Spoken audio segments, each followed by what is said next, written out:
In the heat of the Vietnam War, a top-secret unit was created to conduct some of the most dangerous and high-stakes missions imaginable. It was composed of the best operators, handpicked from various branches of the U.S. military tasked with carrying out classified operations behind enemy lines. This unit was known as the Military Assistance Command Vietnam Studies and Observations Group, most commonly referred to as MACV-SOG. From covert reconnaissance missions to hostage rescue and assassination attempts, MACV-SOG operators were often placed in positions where the enemy outnumbered them over 1,000 to 1. They were willing to take on any challenge and push the limits of what was considered possible in the name of serving their country. This elite military unit was so secret that its existence was denied by the US government until decades later. But what led to the creation of this classified unit? What exactly did MACV-SOG do?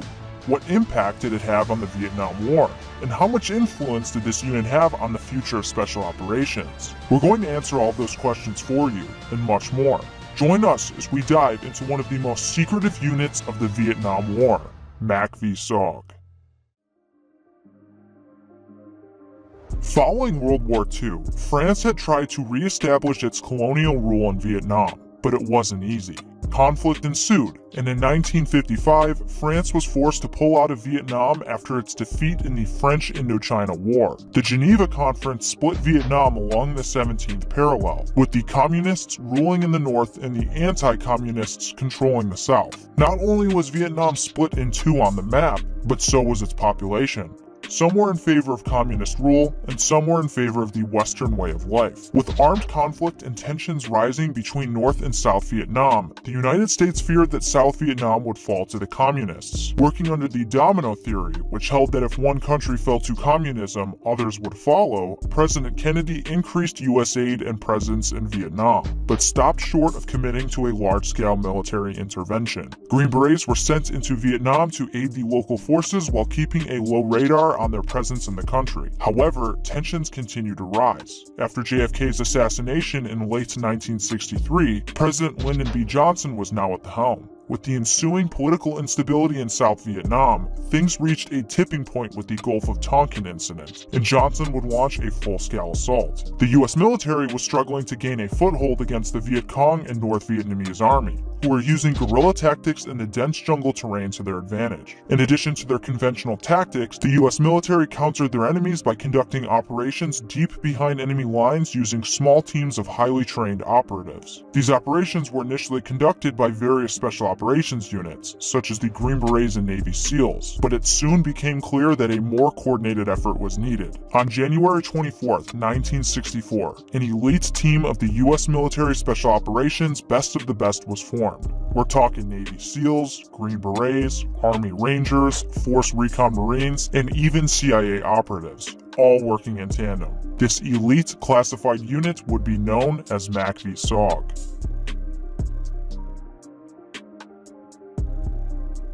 According to MACV-SOG's Annex A, Command History 1964, its official mission was to execute an intense program of harassment, diversion, political pressure, the capture of prisoners, physical destruction, acquisition of intelligence, generation of propaganda, and diversion of resources against the Democratic Republic of Vietnam. MACV-SOG wasted no time getting to work. They had a lot on their plate and would be tested like no other military unit had been before. Its operators would go where conventional troops weren't supposed to be, even though the top brass had publicly stated that no Americans were fighting outside South Vietnam. MACV-SOG's main battleground was the infamous Ho Chi Minh Trail that snaked from North Vietnam through Laos and Cambodia and into South Vietnam, which supplied the insurgency there. As the US's involvement in Vietnam steadily grew with more conventional troops, so did its secret war. As a result, MACV-SOG grew in size and scope over the years. Its missions evolved over time and included strategic reconnaissance, direct action, sabotage, personnel recovery, psychological operations, counterintelligence, and bomb damage assessments. Through time and development, the unit had matured and split into 3 subordinate geographical commands, which were Command and Control North, Central,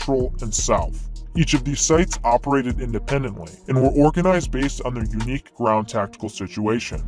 They were the size of a modern Special Forces battalion and had reconnaissance, reaction, and company-sized security forces which consisted of Americans and indigenous personnel that they had recruited. Working in small teams of commandos, it was not uncommon for teams of 10 or fewer to be compromised and face off against hundreds or thousands of North Vietnamese soldiers. The events that took place on Thanksgiving Day 1968 sums up what we're trying to say perfectly. As families across America gathered together to enjoy their Thanksgiving dinner, 6 MACV-SOG operators were fighting for their lives against 30,000 North Vietnamese troops in the jungles of Southeast Asia. Military intelligence and leadership needed to know where 3 missing Vietnam divisions went, which consisted of approximately 30,000 personnel. 6 brave men of St. Idaho, consisting of 2 Green Berets and 4 mercenaries, were tasked with infiltrating the enemy camps, without close air support, to gather intel on their whereabouts. When they arrived at the camp, things were a bit too quiet. As they were busy collecting intel, one of the mercenaries sensed the enemy's approach, which made them decide to exfil. As they were leaving the camp, hundreds of enemy troops came out of nowhere and began to surround them. St. Idaho ran for their lives and had to fend off thousands of troops on their way to the landing zone. With heavy enemy resistance, their exfil helicopter arrived at the nick of time and managed to get them out of there moments before the enemy completely flooded their perimeter. Sounds like something right out of a movie, right? And that's just one mission. It's been said that one day with a MACV-SOG team could produce a lifetime of stories. While each mission was daring and unique, they almost always followed the same tactical profile. Operators would be inserted by helicopters or small boats miles from their target and patrol toward their objective, all while attempting to avoid enemy troops scattered throughout the area. Teams would maintain communications with a forward air-controlled fixed-winged aircraft for close air support in the event things went south, which they typically and inevitably did. Missions would typically last 3 to 5 days. Epic gunfights would ensue, and the small MACV-SOG teams would be constantly hunted down by devastatingly superior enemy forces. Getting back to camp was no easy feat either. Almost every mission would involve hot extracts. It was more common than not for a team to be extracted under fire and with their perimeter minutes, if not seconds, away from being overrun. In a nutshell, MACV-SOG operators were often put in situations that other Vietnam troops would never dream of. Because of the intense missions that they were tasked with, the US military denied MACV-SOG's existence. That means that when they were deep behind enemy lines, they had to keep an extremely low profile. Many of them couldn't carry anything that would mark them as American, and would often use foreign-made weapons to confuse the enemy. But it went deeper than that. Because MACV-SOG operators were so effective and had become such an issue for the Viet Cong, the enemy had literally established counter MACV-SOG tracking teams to hunt them down in the jungle. Since a professional tracker could tell the difference in the smell of someone's shit whether they were eating an American or local diet, members would have to consume local food, beverages, and smoke Vietnamese cigarettes to avoid even the possibility of detection. Service in the unit came with an unspoken agreement that you would receive either a Purple Heart or a body bag. The casualty rate was over 100%, meaning that everyone was getting injured, some more than once. Despite this, MACV-SOG's bravery and ingenuity earned it a reputation as one of the most effective and feared special operations units of the Vietnam War, resulting in a 158-to-1 kill ratio, the highest kill ratio in United States military history. As the years went on, the US military slowly began to withdraw from Vietnam and scale back its operations. After 1970, the scope and intensity of MACV-SOG began to dwindle. In 1971, the 5th Special Forces Group, which was the largest source of volunteers for the unit, went back stateside. With congressional restrictions getting imposed on military operations, US personnel were barred from accompanying operations in Cambodia and Laos. Eventually, on April 30th, 1972, MACV-SOG was deactivated. While the unit was gone, its impact affects US Special Operations to this very day.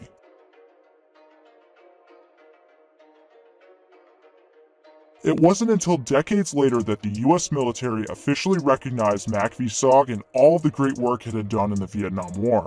In 2001, the US Army awarded the unit with a Presidential Unit Citation, recognizing the bravery, integrity, and devotion to duty of its covert warriors. Throughout the years, 12 operators would receive the Medal of Honor for their heroic actions serving in this unit. It's important to note that MACV-SOG essentially blazed a trail for current Joint Special Operations Task Forces. 8 years after it was deactivated, the Pentagon had to create a similar organization, Delta Force. Colonel Charles Beckwith, the founder of Delta Force, had previously served in MACV-SOG. This gave him the idea of what such a military command would look like. Just like MACV-SOG, Delta Force pulled the best of the best operators from around the US military into one elite unit. Except this time they were fighting terrorism, not an enemy like the Viet Cong. The legacy of MACV-SOG lives on in many of the special operations units that were influenced by its tactics and methods. The unit's daring and dangerous missions helped shape the way special operations forces are utilized in modern warfare. Its members were among the most highly trained and experienced warriors of the Vietnam War, and their sacrifices and achievements will not be forgotten. If you'd like to learn more about first-hand accounts of what it was like in MACV-SOG, we strongly urge you to go check out the book SOG, The Secret Wars of America's Commandos in Vietnam by John Plaster. Major Plaster was a 3-tour SOG veteran who shared his stories of what it was like working with these true American warriors. He gives a minute-by-minute, heartbeat-by-heartbeat account of MACV-SOG's stunning operations behind enemy lines. We'll link the book in the description below. And if you're looking for more information, go check out our website gendischarge.com. All of our videos are on there, and we even have a suggestion box if you'd like to request a video idea for us. The link to our website will also be in the description. Well, that is the down and dirty of MACV-SOG. If you learned something from this video, make sure to give us a like and subscribe to our channel. As always, thank you for watching. Do you even want to be here? A big shout out to all of our YouTube members and our patrons over at our Patreon. Thank you all so much for taking the extra step in supporting our channel. It is much appreciated. If you'd like to be featured on a General Discharge video, consider joining our membership with the link in the description or the join button to the left of the subscribe button, or go give our Patreon a look and join the team. Here's Nick Nausea. All your friends are subscribing to General Discharge, and you don't even want to be here.